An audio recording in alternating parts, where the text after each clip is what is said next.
Ymunwn ag eraill sydd wedi profi tristwch beichiogrwydd neu golled babi.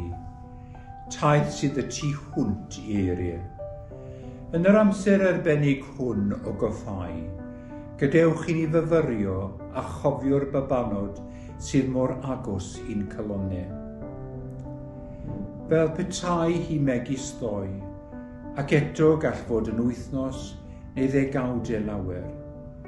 Mae hyd yn oed y trad lleia yn gadael olion trygwyddol. Nid oes yr un drod rhy fach nac y mae yn adael ar y graffnod ar y byd hwn.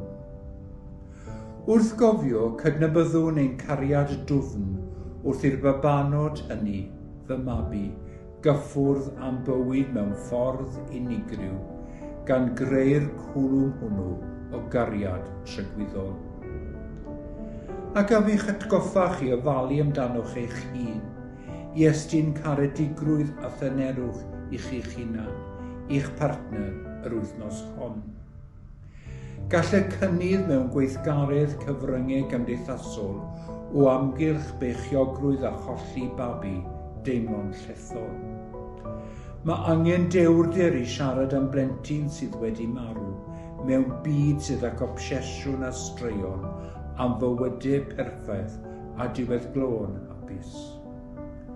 Wrth i ni ddod at ein gilydd, rydym yn cyflwyno cariad sydd wedi ei estyn gan teuluoedd a ffrindiau a staff gofal iechyd.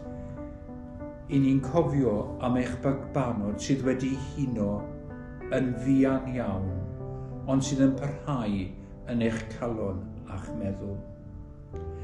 Mae meddyliau a dymuniadau eraill yn ddiffiant ac yn real, ond os oes angen clust i wrando ac i rannu, cysylltwch dros y ffôn neu trwy e-bost am gefnogaeth bellach. Yn wythnos ymwybyddiaeth colli babanod, ymunwn ag eraill ar draws y byd i goffau ein babanod, a boed i hyn fod y gysur wrth i ni sefyll yn unedig a chofio y bydd gwactir y gwahanu yno bob amser, wrth i ni wrando ar geiriau y gerdd hon. Fe llithres draw o'm gafel, heb gyfle yn y byd, ond na chefaist aros, rwyt gyda ni o hyd. Boed i addfwynder y fod gyda chi, i'ch anwesu, a boed i ole'r hael a'r glaw a'r gwynt, dywallt arnoch. Boed i dynerwch ddisgleirio arnoch, a chynnal eich loes a'ch unigrwydd.